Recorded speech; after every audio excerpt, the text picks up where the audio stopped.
মারমা কিশোরী ধর্ষণের প্রতিবাদে এবং ধর্ষকদের দৃষ্টান্তমূলক শাস্তির দাবিতে যুগ্ম ছাত্র জনতার ব্যানারে খাগড়াছড়িতে চলছে অনির্দিষ্টকালের অবরোধ।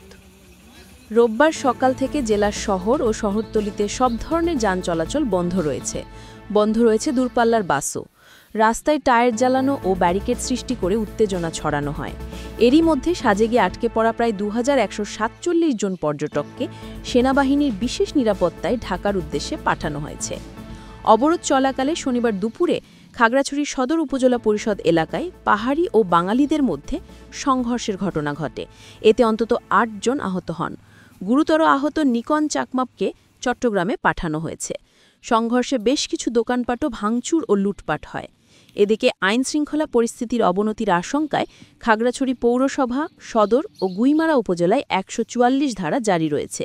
শহরে থমথমে পরিস্থিতি বিরাজ করছে। নিরাপত্তা নিশ্চিতে সেনাবাহিনীর পাশাপাশি পুলিশ, বিজিবি ও আর্মড পুলিশ মোতায়েন করা হয়েছে। জরুরি সেবা ছাড়া সাধারণ মানুষকে চলাচলের অনুমতি দেওয়া হচ্ছে না। জেলা ম্যাজিস্ট্রেট এবিএম ইফতেখারুল ইসলাম খন্দকার জানিয়েছেন, আপাতত পরিস্থিতি শান্ত রয়েছে। তবে যে কোনো অনাকাঙ্ক্ষিত ঘটনা এড়াতে নিরাপত্তা বাহিনী সতর্ক অবস্থানে রয়েছে। উল্লেখ্য, গত 23 সেপ্টেম্বর 8ম শ্রেণীর এক মারমা কিশোরী প্রাইভেট পড়ে ফেরার পথে সংঘবদ্ধ ধর্ষণের শিকার হয়। এই ঘটনায় দায়ের করা মামলার পরদিন সেনাবাহিনীর সহায়তায় সন্দেহভাজন যুবক শয়নশীলকে আটক করে পুলিশ। বর্তমানে তিনি রিমান্ডে আছেন। ভালো শান্তি সুখ এখন বর্তমানে শান্তি আছে, আরো শান্তি সামনে চাই। হিন্দুদের যারা ধর্ম আসছে, পূজা আসছে, এখানে গন্ডগোল কিছু চাই না। আমি চাই যে শান্তিমুক্ত দেশ খাগড়াছড়ি যেমন শান্তি হয়। সবাই হিন্দু মুসলিম ভাই ভাই সবাই মিলেমিশে যেন একক হয়ে উৎসব পূজা যার আনন্দ সবাই উৎসব সবাই মিলেমিশে থাকতে চাই। কালকে থেকে পর্যন্ত আমাদের এখানে কোনো গন্ডগোল হয়নি।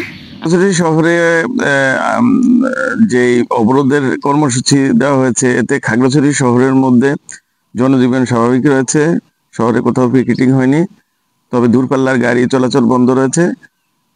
শহরের অভ্যন্তরে গাড়ি চলাচল স্বাভাবিক রয়েছে এবং জনজীবন স্বাভাবিক রয়েছে। এছাড়া কোথাও কোনো অপ্রীতিকর ঘটনার সংবাদ পাওয়া যায়নি। আর সাজেক থেকে যেসব পর্যটক আসবে তারা সেনাবাহিনী এবং পুলিশের স্কটের মাধ্যমে আনার ব্যবস্থা হচ্ছে। আর যারা এখানে আটকা পড়ছে তারা, এদের বিষয়ে এখনো সিদ্ধান্ত হয়নি। হয়ে গেছে, এখনো দর্শকদের ধরা হয় না। তো আমাদের দাবি হলো প্রশাসনের প্রতি যে যত দ্রুত পারেন দর্শকদের ধরেন, দৃষ্টান্তমূলক শাস্তি দেন, যার প্রতিবাদে আমাদের আজকের বর্তমান চলমান পরিস্থিতিতে প্রিয় জেলাবাসীর প্রতি আমার কিছু আহ্বান, বক্তব্য।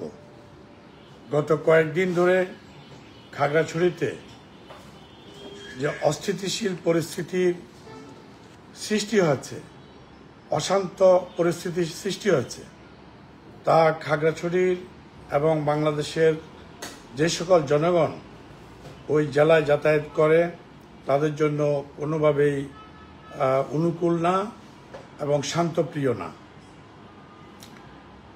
এটা আমাদের এই পরিস্থিতিতে আমাদের কোনো সম্প্রদায়ের জন্য, পাহাড়ি বাঙালি কারো জন্যই সুখকর না।